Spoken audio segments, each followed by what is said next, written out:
जय श्री राम दोस्तों। आज मैं आपके लिए कहानी लेकर आई हूँ जिसका नाम दोस्त है की दुश्मनी। ये कहानी अमरवन के राजा शेर केसरिया और धोखेबाज लोमड़ी की है, जो धोखा देकर उस शेर की दोस्त बन जाती है और कैसे वो राजा को सब जानवरों के खिलाफ भड़काकर उसे अकेला कर देती है। एक बहुत ही घना और हरा भरा जंगल था जिसका नाम था अमरवन।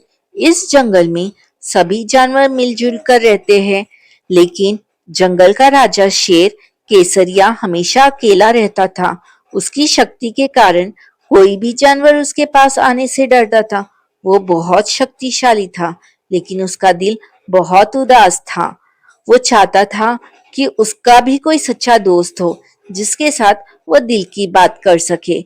इसी जंगल में एक चालाक और धूर्त लोमड़ी रहती थी जिसका नाम था लोहित। वो अपनी चालाकी के लिए पूरे जंगल में बदनाम थी। एक दिन उसने देखा कि केसरिया राजा बहुत उदास है। लोहित के मन में एक बुरी योजना आई। उसने सोचा, अगर मैं राजा का दोस्त बन जाऊं तो मैं आसानी से सारे जानवरों पर राज कर पाऊंगा और मुझे शिकार भी नहीं करना पड़ेगा। लोहित अब धीरे धीरे केसरिया के पास गया और बहुत ही आदर से बोला, राजा, आप इतने उदास क्यों हैं? आप तो जंगल के राजा हो। केसरिया ने गहरी सांस ली और बोला, मैं राजा हूँ, पर मेरे पास कोई दोस्त नहीं है। सब मुझसे डरते हैं। लोहित ने तुरंत इस मौके का फायदा उठाया। उसने कहा, राजा, आप चिंता न करें, मैं आपका दोस्त बनूंगा। मैं जानता हूँ कि सच्चा दोस्त क्या होता है। केसरिया को लोहित की बातें सुनकर बहुत अच्छा लगा। उसने कभी किसी से इतनी मीठी बातें नहीं सुनी थी।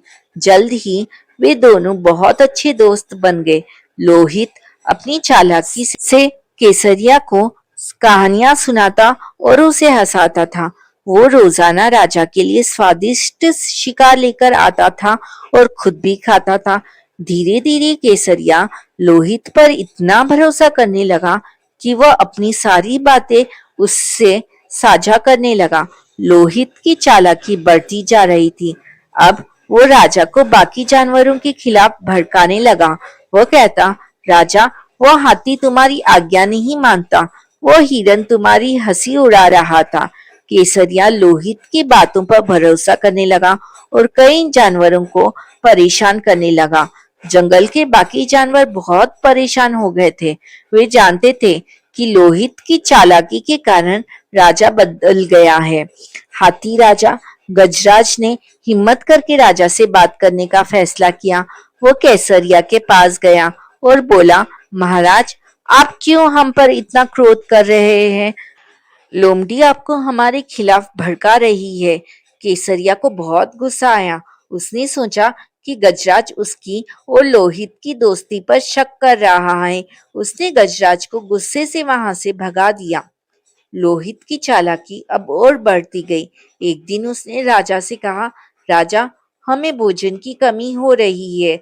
अगर आप मुझे अपने खाने की जगह बता दें तो मैं आपके लिए और भी अधिक भोजन ला सकती हूँ।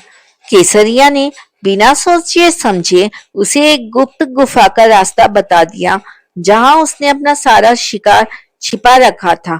अगली सुबह जब केसरिया शिकार के लिए निकला तो लोहित छुपके से उस गुफा में गया और सारा भोजन चुरा लिया और उसे अपनी गुफा में छिपा दिया। लोहित ने सारा भोजन चुराकर राजा के लिए एक भयंकर जाल बिछाने की योजना बनाई। उसने राजा को बताया कि जंगल में एक नई जगह पर बहुत सारा शिकार मौजूद है। केसरिया राजा उस पर पूरी तरह से विश्वास करने लगा और उस जगह पर चला गया। वहां पहुंचते ही वह एक गहरे गड्ढे में फंस गया जिसे लोमड़ी ने पत्तों से छुपा दिया था। राजा ने मदद के लिए दहाड़ा, लेकिन कोई भी नहीं आया। लोहित दूर खड़ा हंस रहा था। उसने सोचा कि अब वो जंगल का राजा बन जाएगा। केसरिया को एहसास हुआ कि वो कितना मूर्ख था। उसने एक सच्चे दोस्त की बात नहीं सुनी और एक झूठे दोस्त के जाल में फंस गया। जंगल के सारे जानवर लोमड़ी की चाल को समझ गए थे। सभी ने मिलकर तय किया कि वे राजा की मदद नहीं करेंगे क्योंकि राजा ने उन पर विश्वास नहीं किया था। लेकिन हाथीराज गजराज का दिल बहुत बड़ा था। वो जानता था कि राजा को अपनी गलती का एहसास हो गया है। उसने अपनी पत्नी हथनी रानी से बात की। उसने कहा, मुझे पता है कि राजा ने हम सबको बहुत परेशान किया है, पर उसका जीवन खतरे में है। हम उसे अकेला नहीं छोड़ सकते। दोस्ती सिर्फ अच्छे समय में नहीं होती, बल्कि मुश्किल समय में भी होती है। हथनी रानी ने भी उसकी बातों का समर्थन किया। गजराज राजा को ढूंढने के लिए निकल पड़ा। थोड़ी ही देर में उसने राजा को गड्ढे में फंसा हुआ देखा। राजा ने शर्म से अपनी आंखें झुका ली। उसे लगा कि गजराज अब उसका मजाक उड़ाएगा, लेकिन गजराज ने मुस्कुराते हुए कहा, महाराज आप परेशान ना हो।